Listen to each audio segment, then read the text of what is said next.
बांग्लादेश में विद्रोह और हिंसा ने प्रधानमंत्री शेख हसीना से उनकी कुर्सी छीन ली। भारी प्रदर्शन के बाद तख्तापलट हो गया। हालात बिगड़ता देख उन्होंने देश छोड़ दिया और भारत में शरण उन्होंने ली। उनका विमान दिल्ली के पास गाजियाबाद के हिंडन एयरबेस पर उतरा है। तस्वीरें भी आपको दिखा रहे हैं। सोर्सेस के मुताबिक शेख हसीना आज भारत में ही रहेंगी। इस वक्त शेख हसीना हिंडन में मौजूद हैं। उनकी सुरक्षा के लिए कड़ी सुरक्षा तैनाती की गई है। सोर्सेस के मुताबिक शेख हसीना शरण लेने के लिए लंदन जा सकती हैं या फिर स्विट्जरलैंड भी जा सकती हैं। बांग्लादेश में जारी अशांति के बीच में पश्चिम बंगाल में भारत बांग्लादेश सीमा क्षेत्र को हाई अलर्ट पर रखा गया है। भारत ने बांग्लादेश के लिए सभी रेल सेवाएं रोक दी हैं। वहीं बांग्लादेश में तख्तापलट के पीछे पाकिस्तान की साजिश भी हो सकती है, जो जानकारी मिल रही है।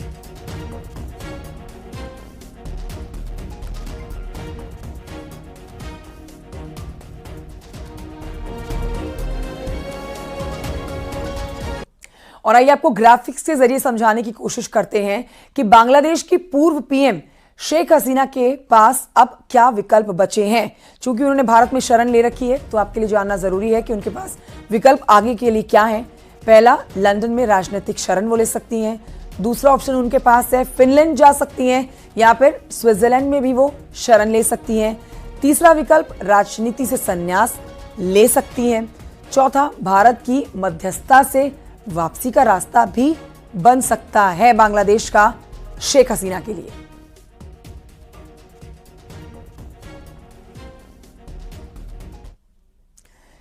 अब आपको बता देते हैं कि शेख हसीना ने राजनीति को अलविदा कह दिया है। अब वो राजनीति में वापसी नहीं करेंगी, ऐसा कहना है कि उनके बेटे सजीब वाजेद जाय का। उन्होंने कहा है कि शेख हसीना अपने नेतृत्व के खिलाफ हुए विद्रोहों से बहुत ज्यादा निराश हैं। उन्होंने कहा कि शेख हसीना रविवार से ही इस्तीफा देने का विचार कर रही थी। प्रदर्शनकारियों के खिलाफ पुलिस एक्शन पर शेख हसीना का बचाव करते हुए सजीब वाजेद ने कहा कि जब बांग्लादेश में पुलिस वालों को पीट पीट कर मारा जा रहा था, तो उनके पास और कोई रास्ता नहीं बचा था।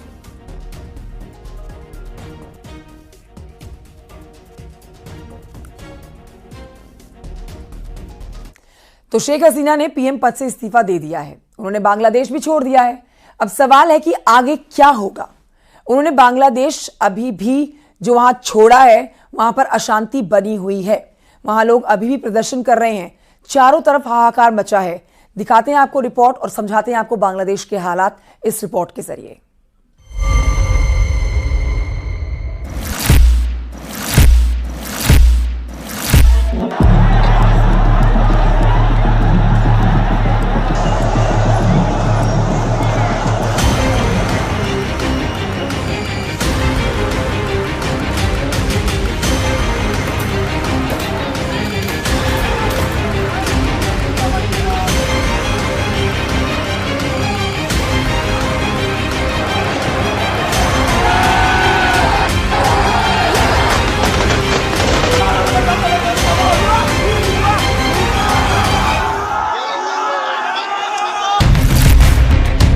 पहला हथौड़ा बांग्लादेश के जनक बंग बंधु की मूर्ति पर।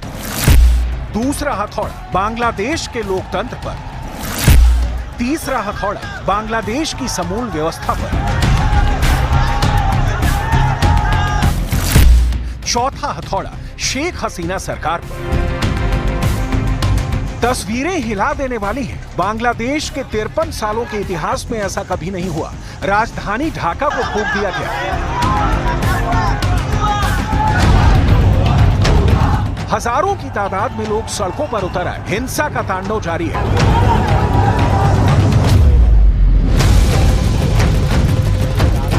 आर्मी बंदूक ताने खड़ी है। दूसरी ओर आवाम मुट्ठी बांधे नारे बुलंद कर रही है। गोलियों की बिसात बिछ रही है। अब तक 300 लाशें गिर चुकी हैं। हजारों लोग जख्मी हो चुके हैं। पुलिस के सायरन और एम्बुलेंस के शोर से ढाका गूंज रहा है। जो विद्रोही हैं, वो तो जान हथेली पर उठाए घूम रहे हैं, लेकिन जो आम लोग हैं, घरों में दुबके हैं, सहमे हुए हैं। देश का क्या होगा? मुल्क को इस धधकती आग से कौन बचाएगा? बांग्लादेश उन्माद की आंधी में तिनका सा बिखर रहा है। बांग्लादेश पहले ईंट दर ईंट टूटा, अब दीवार दर दीवार ढह रहा है। प्रधानमंत्री शेख हसीना के आवास गणभवन में हजारों की भीड़ घुस गई, बेडरूम तक पर कब्जा जमा लिया। हिंसा को देखकर शेख हसीना भाषण रिकॉर्ड करना चाहती थी, लेकिन उन्हें ऐसा करने का मौका तक नहीं मिला। बांग्लादेश के पीएम हाउस के बेडरूम में प्रदर्शनकारी को आराम फरमाते देखा जा सकता है। प्रदर्शनकारी को पीएम हाउस के लॉन में भी टहलते देखा जा सकता है। भीड़ ने गृह मंत्री अज़दुज़्ज़मन खान के घर को भी आग के हवाले कर दिया। शेख हसीना की पार्टी अवामी लीग के दफ्तर में गुस्साई भीड़ ने आग लगा दी। बांग्लादेश इस वक्त आक्रोश वाली जलती भट्टी बन चुका है। जनता का गुस्सा सड़कों पर खूनी संग्राम में तब्दील हो गया है। प्रधानमंत्री शेख हसीना ने पहले इस्तीफा दिया, उसके बाद अपनी छोटी बहन शेख रेहाना के साथ देश छोड़कर भाग खड़ी हुई। अराजकता, अव्यवस्था, आक्रोश, आगजनी, आक्रामक और हिंसक हुई भीड़ ने मुल्क को पतन के पाताल में पहुंचा दिया है। पूरा देश जल रहा है। खून, जख्म, लाशें और मातम के बीच देश की कमान आर्मी ने संभाल ली है। आप कह सकते हैं कि बांग्लादेश में तख्ता पलट हो चुका है। चीफ ऑफ आर्मी स्टाफ वकार उज जमान ने ऐलान कर दिया है कि वो सब संभाल लेंगे। আমি সমস্ত রাজনৈতিক দলের নেতৃবৃন্দকে এখানে আমন্ত্রণ করেছিলাম, ওনারা এখানে এসেছেন। আমরা একটা সুন্দর আলোচনা করেছি। সেখানে আমরা সিদ্ধান্ত নিয়েছি যে একটা ইন্টারিম গভর্নমেন্ট আমরা ফর্ম করব এবং ইন্টারিম গভর্নমেন্টের মাধ্যমে এদেশের সমস্ত কার্যকলাপ চলবে। क्यों बांग्लादेश में लग गई बर्बादी की आग? कैसे तबाह हो गई शेख हसीना की सरकार? भीड़ ने क्यों उखाड़ फेंकी चुनी हुई सरकार? और सबसे बड़ा सवाल कि बांग्लादेश की कमान अब किसके हाथ? आपको बर्निंग बांग्लादेश की हर एक डिटेल दिखाएंगे। आपको बताएंगे कि कैसे शेख हसीना के खिलाफ भड़की भीड़ ने कानून को अपने हाथों में लेकर देश को जला डालने की कसम खाई। लेकिन उसके पहले तस्वीरें जो बांग्लादेश के अंधकार में भविष्य की गवाही है।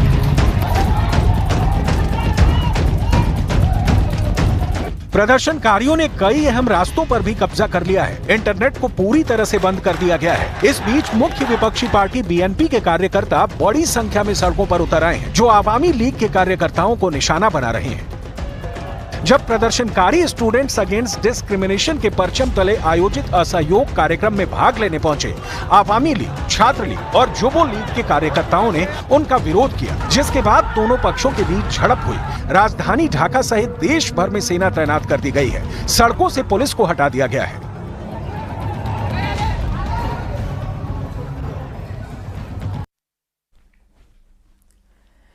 तो बांग्लादेश में हिंसा की शुरुआत जुलाई में हुई थी और इसी दौरान प्रदर्शन की अगुवाई कर रहे 6 लोगों को डिटेक्टिव ब्रांच ने सेफ रखने के नाम पर 6 दिनों तक बंधक बनाकर रखा। अब बताया गया कि इन लोगों से आंदोलन वापस लेने का वीडियो जबरन बनवाया गया, लेकिन जब मामला खुला तो लोगों का गुस्सा और भड़क गया।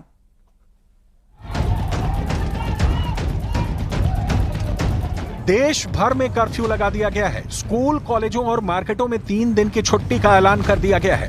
हिंसा को देखते हुए कई ट्रेनों का ऑपरेशन अगले आदेश तक रोक दिया गया है। कपड़ा फैक्ट्रियों में भी ताला लग गया है। पुलिस ने लोगों को जहां तक हो सके घरों में रहने को कहा है। कोर्ट भी बंद कर दिए गए हैं। सुप्रीम कोर्ट के आदेश में कहा गया है कि बंदी के दौरान बहुत जरूरी मामलों में ही सुनवाई की जाएगी। इसके लिए चीफ जस्टिस इमरजेंसी बेंच का गठन करेंगे। बांग्लादेश में छात्रों का विरोध प्रदर्शन पिछले महीने एक विवादास्पद नौकरी कोटा योजना के खिलाफ शुरू हुआ था। विरोध प्रदर्शन अब सरकार विरोधी आंदोलन में बदल गया है।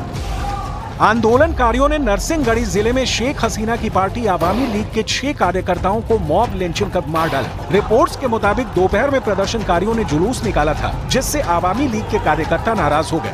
उन्होंने प्रदर्शनकारियों पर गोलीबारी की, जिसमें 4 लोग घायल हो गए। इससे नाराज होकर प्रदर्शनकारियों ने पलटवार किया। आवामी लीग के कार्यकर्ता डर कर एक मस्जिद में छिप गए, जहाँ से निकाल कर उनकी पिटाई की गई, जिसमें 6 कार्यकर्ता मारे गए। इसके पहले सिराजगंज शहर में प्रदर्शनकारियों ने रविवार को पुलिस स्टेशन पर हमला कर दिया। उन्होंने पुलिसकर्मियों को मारा, वहां आग लगा दी। इस हमले में 13 पुलिसकर्मी मारे गए। जुलाई में ही बांग्लादेश में हिंसा शुरू हो गई थी। पिछले महीने विरोध प्रदर्शन को लीड कर रहे 6 लोगों को डिटेक्टिव ब्रांच ने सेफ रखने के नाम पर 6 दिनों तक बंधक बनाकर रखा था। इन सभी से आंदोलन को वापस लेने के लिए जबरदस्ती वीडियो बनवाया गया। जब ये कैद थे तब गृह मंत्री ये दावा कर रहे थे कि इन्होंने अपनी मर्जी से आंदोलन को खत्म करने की बात कही है। जब मामला खुला तो प्रदर्शनकारियों का गुस्सा और भड़क गया। इससे पहले शेख हसीना ने रविवार को सिक्योरिटी काउंसिल की इमरजेंसी मीटिंग बुलाई थी, जिसमें आरोप लगाया कि आंदोलनकारी वार्ता की टेबल पर आए। विपक्ष आंदोलन की आड़ में हिंसा कर रहा है। इस बीच छात्र आंदोलन के कोऑर्डिनेटर नाहिद इस्लाम ने ऐलान किया कि मंगलवार को प्रस्तावित ढाका मार्च अब सोमवार को होगा। अब सड़कों पर ही फैसला होगा। मीरपुर से हजारों छात्रों ने कूच किया। पुलिस ने रोकने की कोशिश की और हिंसा भड़क गई। आपको आगे दिखाएंगे कि क्यों जल रहा है बांग्लादेश, क्या है इसकी असली वजह। उससे पहले उस चेहरे को देखिए जो इस आंदोलन का चेहरा माना जा रहा है। नाम है नाहिद इस्लाम। इस्लाम ढाका यूनिवर्सिटी का स्टूडेंट है। उसने पुलिस पर आरोप लगाया कि 20 जुलाई की सुबह उसे उठा लिया गया। हालांकि पुलिस ने इससे इनकार किया। इस्लाम के गायब होने के 24 घंटे बाद उसे एक पुल के नीचे बेहोशी की हालत में पाया गया। उसने दावा किया कि उसे तब तक पीटा गया जब तक वो बेहोश नहीं हो गया। असल में बांग्लादेश में आग भड़की ही है, छात्रों के विरोध प्रदर्शन वाली। लेकिन अब इसमें विपक्षी पार्टियां भी शामिल हो चुकी हैं। शेख हसीना प्रदर्शन को कुचलने की कोशिश करती रही और मामला बिगड़ता चला है। अब आलम ये है कि बांग्लादेश धू कर जल रहा है। बांग्लादेश में हिंसक विरोध प्रदर्शनों के बीच भारत ने अपने नागरिकों के लिए एडवाइजरी जारी की है। विदेश मंत्रालय ने बांग्लादेश के ताजा हालातों को देखते हुए भारतीय नागरिकों को अगले आदेश तक बांग्लादेश की यात्रा न करने की सख्त हिदायत दी है। भारत के विदेश मंत्रालय ने बांग्लादेश में मौजूद अपने नागरिकों के लिए हेल्पलाइन नंबर भी जारी किया है। विदेश मंत्रालय ने बांग्लादेश में मौजूद भारतीय नागरिकों को इन नंबरों पर +880 1958 383 679 +880 1958 383 680 +880 193 7400 591 पर संपर्क करने को कहा है। बांग्लादेश में कानून व्यवस्था की स्थिति को देखते हुए बीएसएफ ने भारत बांग्लादेश सीमा पर हाई अलर्ट जारी किया है। पश्चिम बंगाल के बांग्लादेश बॉर्डर पर बीएसएफ ने चौकसी बढ़ा दी है। बांग्लादेश का क्या होगा, इस सवाल का जवाब फिलहाल किसी के पास नहीं है, बस तस्वीरें दिख रही हैं। वार्निंग बांग्लादेश की।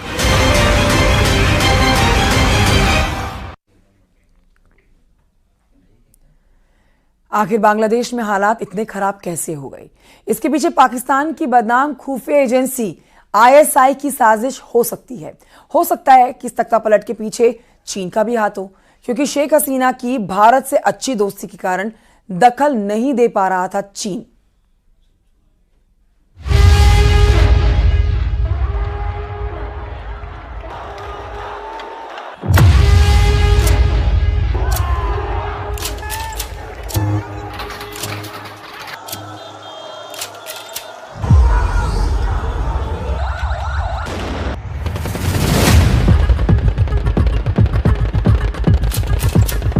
दो महीने से जिस जमीन पर शेख हसीना की सरकार खड़ी थी, उसके नीचे वो सैलाब बहुत खामोशी से बह रहा था, जिसकी वजह से शेख हसीना का किला ढह जाने की पूरी गारंटी थी। शेख हसीना सब कुछ बहुत करीब से देख रही थी। इस विरोध को दबाने की लाख कोशिश हुई, लेकिन बांग्लादेश में पब्लिक के गुस्से का सैलाब ज्वालामुखी बनकर फूटा।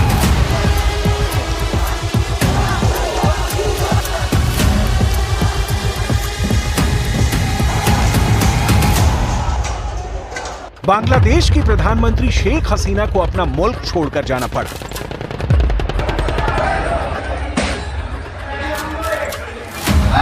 इस तरह ढह गई शेख हसीना की सत्ता, जैसे ताश के पत्तों से बनाई गई कोई इमारत होती है। इस तरह बांग्लादेश में शेख हसीना की सरकार खत्म हो गई। देखते देखते सब कुछ ढह गया। बांग्लादेश में हंगामा, सड़क पर पब्लिक।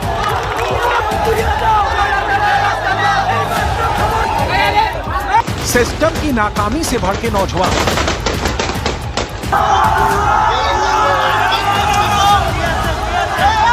और शेख हसीना की सरकार पर गुस्सा।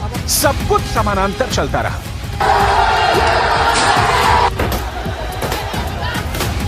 जून के बाद से बांग्लादेश में विरोध प्रदर्शनों का दौर ऐसा तेज हुआ कि जुलाई में नौबत फायरिंग किया गई और अगस्त शुरू होते होते शेख हसीना की मुखालफत इतनी ज्यादा बढ़ गई कि उनको बांग्लादेश को बाय बाय करना पड़ा। यानी जून में बांग्लादेश सुलगने लगा था और जुलाई में विरोध प्रदर्शन इतनी तेजी से बढ़े कि शेख हसीना को पहली बार लगा कि उनकी सत्ता कमजोर पड़ रही है। इसके बाद अगस्त की जब 5 तारीख आई तो शेख हसीना को देश छोड़कर जाना पड़ा। बांग्लादेश में शेख हसीना सरकार के खिलाफ जो पब्लिक ने बगावत की, इस दौरान हिंसा में करीब 300 लोगों की मौत हो चुकी है। 300 लोगों की मौत का गुस्सा जून से लेकर अगस्त तक इतना उबाल खाया कि शेख हसीना को बांग्लादेश छोड़ना पड़ा। बांग्लादेश में अब सब कुछ सेना के हाथ में है। इसी साल 23 जून को बांग्लादेशी फौज की कमान संभालने वाले जनरल वकार उज जमा ने कहा है कि सेना पर यकीन बनाए रखें।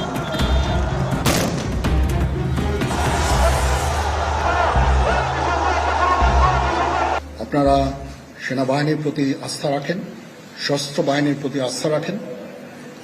আমি সমস্ত দায় দায়িত্ব নিচ্ছি। আপনাদের জানমাল এবং আপনাদেরকে আমি কথা দিচ্ছি যে আপনারা আশাহত হবেন না। ইনশাআল্লাহ আপনাদের যত দাবি আছে সেই দাবিগুলো আমরা পূরণ করব এবং দেশে একটা শান্তি শৃঙ্খলা ফিরিয়ে নিয়ে আসব। बांग्लादेश की सेना की तादाद 1.5 लाख से ज्यादा है। अब आगे वो जो भी करेगी दुनिया पर उसकी नजर होगी। वैसे 58 वर्ष के नए आर्मी चीफ वकार उज जमा ने एक तरह से बहुत आराम से शेख हसीना को पद से हटाकर अपने हाथ में देश की कमान ले ली है। लेकिन बड़ा सवाल है कि बांग्लादेश में इतनी पब्लिक ढाका की सड़कों पर कैसे आ गई। तो इस गुस्से को समझने के लिए आपको इसकी वजह समझनी होगी। शेख हसीना सरकार के खिलाफ विरोध प्रदर्शन जुलाई में तेज हुआ। जुलाई में आरक्षण को लेकर बवाल तब फूटा जब हजारों छात्र बांग्लादेश की सड़कों पर उतर आए।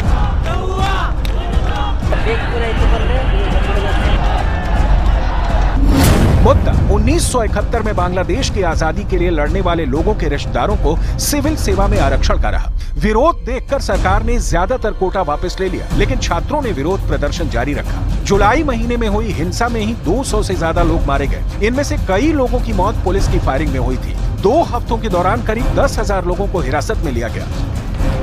सड़क पर चलती गोली, छात्रों की गिरफ्तारी, बांग्लादेश में खून बहता रहा और दुनिया देखती रही। इस बात से अनजान की इसकी सजा शेख हसीना सरकार को मिलने वाली है।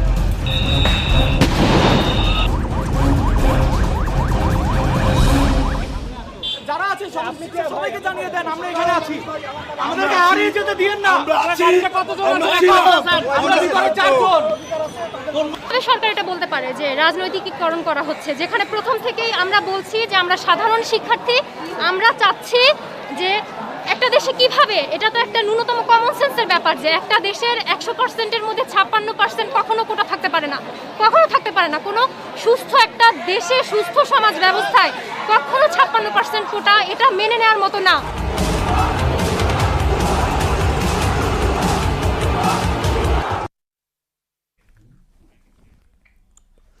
तो सबसे बड़ा सवाल पूछा जा रहा है कि अब शेख हसीना का क्या होगा। बांग्लादेश पर अगले 24 घंटे बहुत भारी हैं। अब तक की रिपोर्ट बता रही है कि शेख हसीना को मालूम था कि उनका सत्ता में अब टिके रह पाना मुश्किल है, लेकिन अब उनके पास क्या विकल्प है, देखिए।